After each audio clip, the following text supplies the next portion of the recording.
好，接下來我們要特別來關心，在中東國家，現在伊朗的暴動越演越烈，正式進入到第2週了。有一個說法，背後有沒有可能有美國的 CIA 在後面推波助瀾呢？等一下會來一起關心。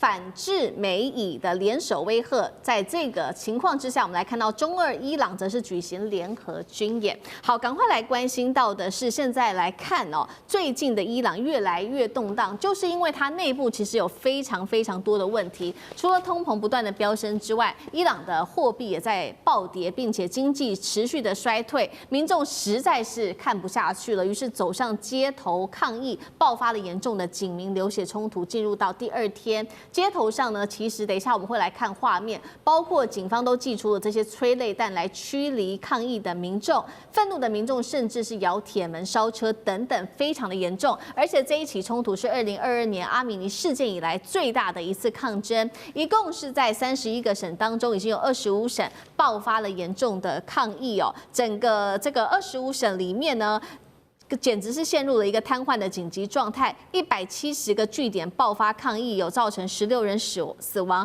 並且逮捕人數現在有超過580人了。示威者高喊打倒獨裁者。我們來看到最高領袖哈米尼也在這個時候出來說了，他定調這一場抗議叫做是受到，如果你出來抗議就是受到外國煽動的這個暴徒。那哈米尼說完之後呢，川普就立刻出來警告了伊朗，也就是哈米尼當局，他說如果你的伊朗安全部隊啊敢對這些示威民眾開火的話，我們美國將會出手幫助示威民眾。他也強調哦，槍都已經上好膛了，去嗆這個哈米尼。所以 Ross 怎麼看？伊朗會是下一個川普派兵的國家嗎？之前他以核的理由來做轟炸，這一次是會不會就真的出兵？特種部隊會不會抓走哈米尼 ？Ross 怎麼看？還是認為可能性不大。中南美洲真的是不一樣。我們都知道中南美洲是美國的後援啊。然後說實在，Venezuela 雖然有購買這些防務系統，但是其實他們的軍事能力後來發現真的是很弱，甚至很容易。蔡委員剛剛說，其實他們很多那邊官員、軍官很容易被收買了。那伊朗真的沒那麼容易了，而且過去這個美國在伊拉克跟阿富汗的經驗也不是很久以前。所以，其實美國人是覺得，這樣對 Venezuela 是可以做，是 OK， 我們支持可以接受。但是在地面入侵一個中東國家，我認為美國人是不是很支持了？所以或許川普會想用其他的手段，比如說經濟制裁，但是問題是經濟制裁已經是有了，針對伊朗經濟制裁已經是有了，那也是可以用網絡上一些相關的手段。來幫忙示威者，我破壞國家安全系統的能力，也是有這個選擇。那另外也是可以警告其他的國家，不管是俄羅斯、中國，不要介入，你要讓示威者上來，推翻這個現任政府。那美國也是可以用這個做法，但是地面入侵，我覺得是可能性是不大的。好，但是我們也回頭來看，說這場示威引起的原因，真的是因為當地的經濟不好嗎？還是有沒有可能？因為現在網絡上也有個說法是，川普背後力挺，在 CIA 這邊做煽動。委員又怎麼看？務必制服而後重生，這絕對是100%是伊朗自己搞出來的，然後讓美國有機可乘。這因果關係很清楚，為什麼？哈米尼啊，是以一種很有修養的教士，可是他的家族竟然是伊朗貪污腐敗最大的集團，5個教士家族，帶着宗教的面貌，控制的經濟腐敗的不得了，然後再加上他的革命衛隊，就是他們的黑熊跟青苗，用革命衛隊的名義掌控所有經濟，連進出口都要跟革命衛隊繳稅，然後國防軍沒有錢，因為財政部收不到什麼稅。這個是一個很奇怪的國家，當然接下去如果他好好去把經濟給整頓，就他不是花很多時間在管女人的頭巾，這個實在是很奇怪，不管老百姓的肚子，管女人的頭巾，然後這是一連串奇奇怪怪的措施不提，他把整個伊朗的經濟完全給凍結了。你說美國制裁影響他經濟，他自己凍結的更厲害。什麼叫凍結？你要開任何行業哈，投資任何機構，要看看革命衛隊有沒有投資這個行業。已經到了經濟體制被封鎖了，那革命衛隊錢多到什麼，可以跑到伊拉克炒地皮，整條街都買下來，然後國防軍哈拉一部飛機都沒錢買，為什麼？因為國防軍他認為太中立，不可靠，革命衛隊靠自己，那革命衛隊每一個人撈錢都撈得肥肥的，然後搞導彈撈錢，搞無人機撈錢，它就是一個很奇怪的一個集團啊。那有沒有人能夠推翻它？還真的沒有人能夠推翻它。這種集團，那可是一定要會使得伊朗會慢慢走向民生凋敝，那一群統治階級生活過得很奢華。現在局面已經出來了。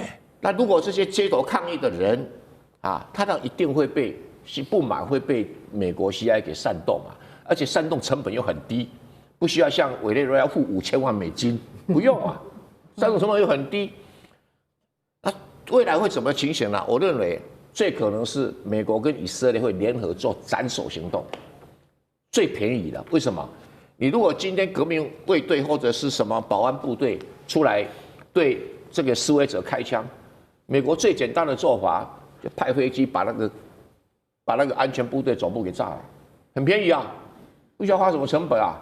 所以啊，如果是哈米尼最好躲好一點。對不對？那哈米尼旁邊如果沒有被收買，比較難收買，因為他撈了很多錢，會給底下的很多錢。這個跟那個馬杜羅不太一樣，撈了錢哦，他老婆拿走不給旁邊人分，這是差別在這裡啊。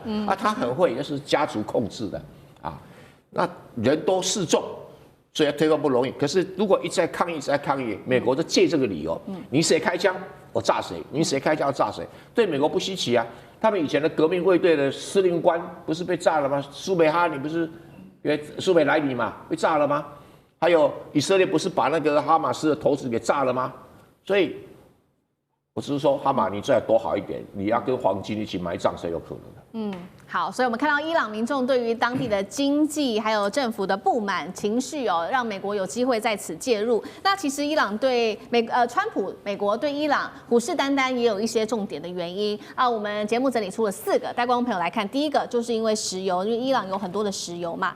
那第2個就是伊朗可以控制的荷姆茲海峽。第3個就是有關於以色列的安全。最後是他希望可以趁機打擊中國在這邊的影響力。我們先來看到石油，伊朗現在擁有全球10%的石油儲量，90%賣給大陸。第2個，荷姆茲海峽，它每一年控制了7.5億石油的經過的地方哦，它有這個重要的戰略的要衝，佔全球海運原油1/3，全球產量的1/5。以色列的安全是因為呢，當時不是有這個以伊戰爭嗎？互相打哦，那伊朗打破了以色列的鐵穹神話，美國和以色列只是重創了伊朗的防空，但是現在美國更擔心的是，在大陸的幫忙之下，伊朗根據了解有能力年產3000顆的這個飛彈，所以對以色列的安全形成了威脅。最後，他希望可以打擊中國大陸在這邊的影響力，尤其是針對中東國家的影響力。所以我們看到了大陸，他也找來俄羅斯，找來了伊朗一起軍演，是要對美國叫板嗎？艦長怎麼看？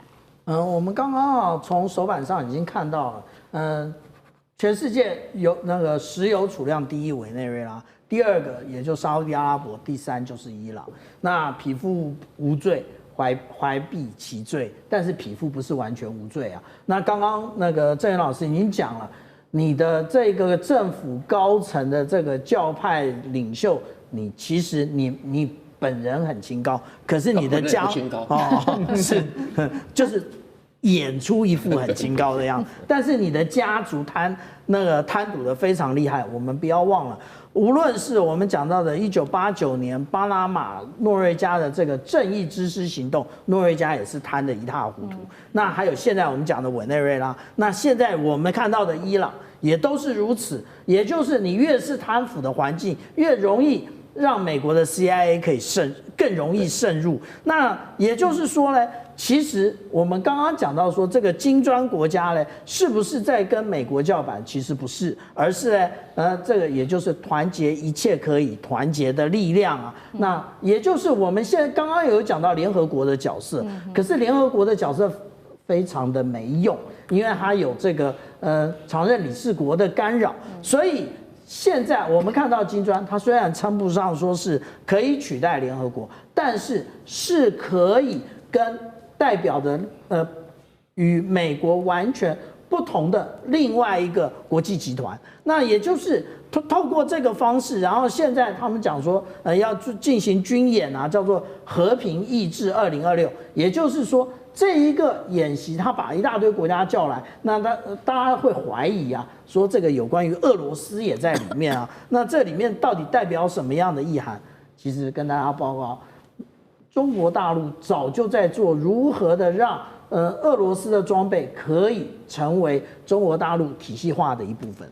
好，所以一邊我們看到其實有另外一個集团，中俄、伊朗等等，大家联合起来。但另外一邊，我们也看说，川普這一次對伊朗動手，會不會也是想要打擊大陸？楊老師怎麼看？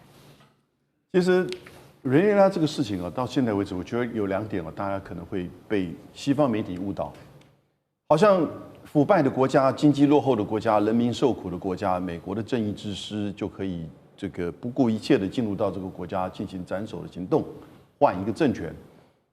我覺得那全世界腐敗的國家太多了，哦，這不是理由。那第二個是，那是因為要去針對中國跟俄羅斯，尤其是中國大陸的這個勢力擴張，我覺得這也就這個個案而言，其實勉強了。哦，那當然都有關係啊，因為中國的這20年的發展，它的經濟以及外交、地緣政治的層面，當然影響是全球性的。那當然，美國的一切的行動都是因為針對中國而來。這個也太台灣的青鳥思維了，哦，我倒覺得針對伊朗的部分，那是有可能的。那主要的關鍵其實是以色列。當伊朗亂的時候，他就會去針對以色列。那針對以色列的時候，以色列會反擊，然後呢就可以作為自己內部控制、掌控的一個這種對外團結的理由。然後呢，美國就可能會擔心。那這個時候，當他已經到這種比較是沒有辦法再維持他政權延續的時候呢，他對以色列的報復可能就會很強烈。所以從這個角度而言，以色列自己也許會先出手。